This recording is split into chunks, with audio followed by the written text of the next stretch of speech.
আজকে এখানে যা দেখতে পাচ্ছেন এটা অনেকে কি ভাবছেন, এটা কিন্তু মাছের ডিম। পেঁয়াজ একটু ভেজে নিচ্ছি, এরপরে তেল দিয়ে দিব, তেজপাতা, সাদা এলাচ, দারুচিনি।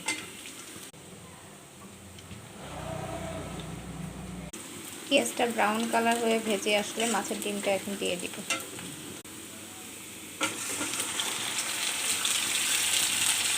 মাছের ডিমটা যখন দিব তখন কিন্তু জালটা একটু কমিয়ে রাখবো, কারণ আমি এর ভিতরে এখনো মশলা দিইনি। এখন একে একে সব মশলা দিয়ে দিই। আদা, রসুন এবং জিরে বাটা দিয়ে দিচ্ছি, হলুদ গুঁড়ো,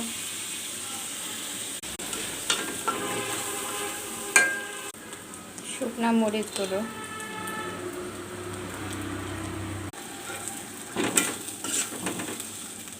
এবার দিয়ে দিব পরিমাণ মতো লবণ।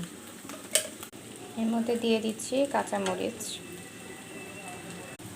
জালটা লো হিটে রেখে সুন্দর করে এটিকে প্রথমে একটু ভেজে নিতে হবে, নিলেই কিন্তু এরকম হয়ে যাবে। আর এর মধ্যে আমি এখন দিয়ে দিব পানি।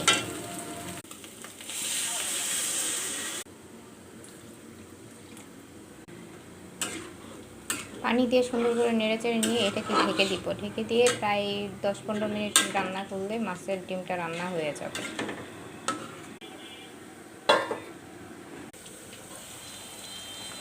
ডিমটা প্রায় হয়ে আসছে, এখন এটাকে সুন্দর করে কষায় নিলে আমার ডিম রান্না শেষ হয়ে যাবে মাছের। এভাবে নাড়াচাড়া করতে করতে একটা সময় পরে দেখা যাবে যে মাছের ডিম থেকে তেল বেরিয়ে যায় এসেছে, তখন বুঝতে হবে যে এটা রান্না কমপ্লিট হয়ে গেছে। আর কিছুটা সময় লাগবে, তাহলে রান্না একদম কমপ্লিট হয়ে যাবে। দেখতেই পাচ্ছেন সুন্দর তেল সাইড দিয়ে ছেড়ে দিয়েছে, তার মানে এটা রান্না হয়ে গেছে। এখন আমি নামিয়ে দেখাই দিচ্ছি।